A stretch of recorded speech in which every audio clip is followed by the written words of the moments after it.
There's currently a trending audio on TikTok that people use to expose the most embarrassing things they've done. And today we're going to be having a look at some of them. My BF said someone told him he's a golden retriever, so there's a girl out there telling my BF he's a golden retriever. Was it an ex-girlfriend or was it like a random girl? Sweetheart, you need to keep an eye out because this boy might be having an affair. Thinking about the time I really fancied a boy, stalked his Facebook, had no idea I accidentally shared a photo of his dad swimming with dolphins to my Facebook wall until he messaged me 3 days later saying, "Hi, can I ask why you shared that photo of my dad?"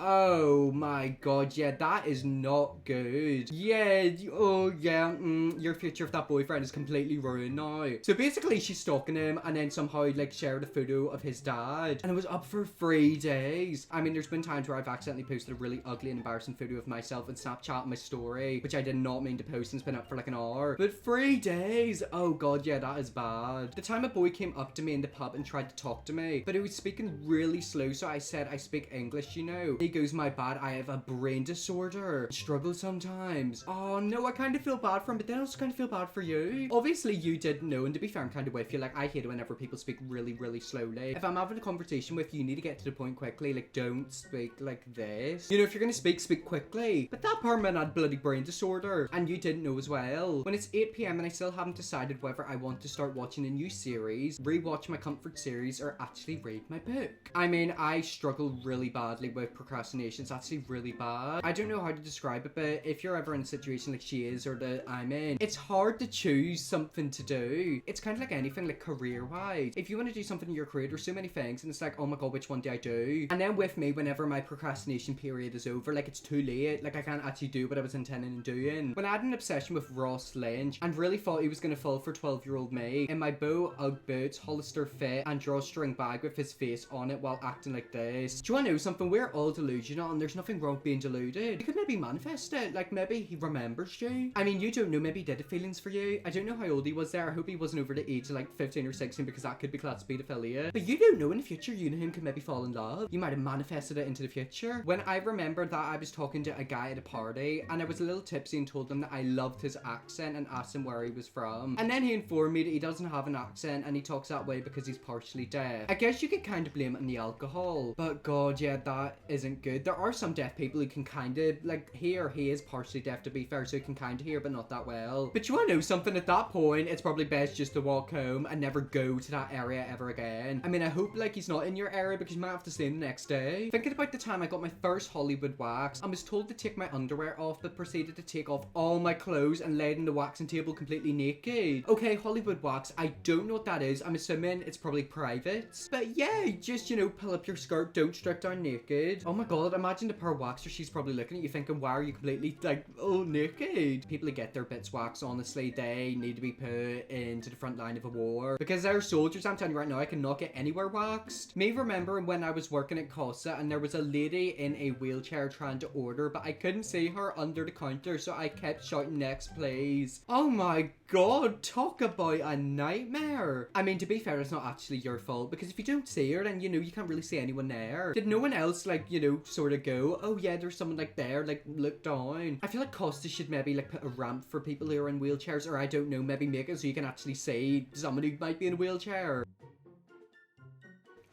Oh, sweetheart, I can relate to that. I mean, I was absolutely horrific at school. Like, I was so bad at it, and it actually kind of sucked. I feel like it's because I didn't really try, but then I feel like if I did try, like, I would do really well. But the worst feeling ever in school was whenever you actually try really hard for a test and it just wouldn't work. It's like you put all the effort in, and whenever you sat down in that chair to do the exam, it just completely disappeared. I feel like that happens with me a lot, like with anything. It's like whenever I'm meant to be doing something, I just brain fart and like completely forget how to do it. When I said, "Oh, do you want a puppuccino?" to a guy in the drive-thru with a fluffy dog in the passenger seat, and he said, "That's not a dog, that's my girlfriend," and she was wearing a fur coat. Oh my god, forget that guy. How does that girlfriend feel? Imagine a literal worker thinking that you're a dog. I mean, technically that could be an insult or a compliment. Maybe she thinks you're a beautiful puppy, but then you also are being compared to a dog. I don't know, it's kind of hit or miss. It depends who you say it to. Me, whenever I remember a photo of me having my first kiss exists. See, people who have photos like that, they blackmail you. It's happened to me so many times. Oh god, pardon me, apparently I nearly burped there. But my friends take the most ugliest photos of me, and they always use it for whenever it's my birthday. And they'll just randomly put it up and they'll be like, oh, happy birthday, Connor, put the ugliest photo ever. Honestly, friends who do that, it's actually quite scary. It's like you don't want to end a friendship, you literally want to be in their good side 24/7. Because you don't know if you piss them off if that photo's gonna pop up in their story anytime soon. Remember when my Instagram DM requests were interesting or funny rather than just, hey, I'm on the promoter team at Ghost Jills. See, the thing is, that's not my Instagram DMs. It's either people who are being mean to me, people who want to bang me, or people like trying to get me to sign up to their OnlyFans. Has anyone else got like random like DMs from like them bot accounts where like they add you to a group chat of like 50 other people? It's quite scary. It's like, who is running them bots? Are they actually people? I mean, the people in the profile photos are people, but is the person in the profile picture the person running the account? See that right there? That's why I don't open my Instagram DMs. When someone sits next to you on the train, even though you put your bag there. Okay, first of all, why would someone ever sit beside you in a train? That's creepy. If I go in a train and like there's loads of empty seats, I will go to the most empty area possible. And like you've literally got your seat in the bag, so why are they sat in your bag? But does anyone else get really freaked out whenever you're out in like public transport, like even in a cafe or like I don't know, anywhere? And like, you know, there's anywhere where people could sit but they decide to sit kind of close to you. It could be like an aisle away or like right beside you. It's like out of any single seat in this area you decided to sit beside me. I keep thinking that they're trying to like kidnap me or something like that because no rational person would do that. When you finish pouring your brand new concrete countertops and this stove doesn't fit. And that right there is why you measure right beforehand. If you're ever going to do any work, measure. Because you probably spent thousands of pounds on that kitchen, you know, doing it up, making it look amazing, and then the stove doesn't fit. Maybe I should give her the benefit of the doubt and like she measured it and it was meant to work. But still, that right there would be an absolute pain in the ass. When my friend randomly sends me an old pic of how I looked 3 years ago out of nowhere, people who do that evil, that's the only way to describe them. It's like a game to them. I mean, I do it all the time with my best friend. Like, I will literally send her the ugliest photo ever. Or what I'll do is like, I'll take a photo of us and I'll like Photoshop her a wee bit to make her look a wee bit weird to see if she like recognizes it. But it's quite scary whenever someone does send you a photo of you like 5 years ago and like you don't even know they had that photo. People send me photos all the time of myself whenever I was younger and I'm like, how did you get that photo? Because I never remember posting them. Or another thing that people do is like they screenshot my face whenever I'm in like my Meagle videos or like my videos in this channel. And like for some reason my face looks so weird and bizarre. And like I'm sort of looking at the DM thinking, is this blackmail? Like, am I being harassed? That one time I thought I was dying / internally bleeding, had bowel cancer because I was bleeding from my asshole. So I called 111 and they told me I needed to go to hospital immediately. So I sat in A&E for 4 hours and after multiple tests, they came to the conclusion I just had a fat poo that burst a blood vessel in my bum. Lord almighty, that was a proper story, wasn't it? I mean, sometimes whenever I do a poo, like I don't know what's going on. It literally is like a raw. It always happens after coffee as well. Like I feel like I'll drink some coffee and then like an hour later I'll need to do a poo, but like the poo wants to come out but it just doesn't come out. And also thinking about it, if you seen like a poo before, like a big fat one that you pushed out, it's quite crazy to think that that thing literally came out your bum. I just couldn't imagine my ass stretching that much. Those days when I was in primary school and I used to try to impress the white girls and my white crush by yanking my braids out and pretending it didn't hurt. Okay, that's not gonna impress anyone, that's gonna scare them away. If someone came up to me and started yanking out their hair, I'd be looking at it and thinking, what is going on in their head? I mean, even if I'm plucking my chin, it proper hurts so much and she's literally yanking out her braid. When I showed the bouncer my ID and he said turn around, so without hesitating I did a full 360 spin in slow-mo and then he said I meant turn the ID around. Yeah, you're probably not gonna get into that club because they're either gonna think you're on drugs or intoxicated. That kind of reminds me of that like OG British video. There was basically bouncers and this guy was trying to get into like a bar or club and he was like, oh, I'm not drunk. So they're like, right, okay, do this breathalyzer test. Basically in the end they got him to blow on a walkie-talkie and he didn't even realize.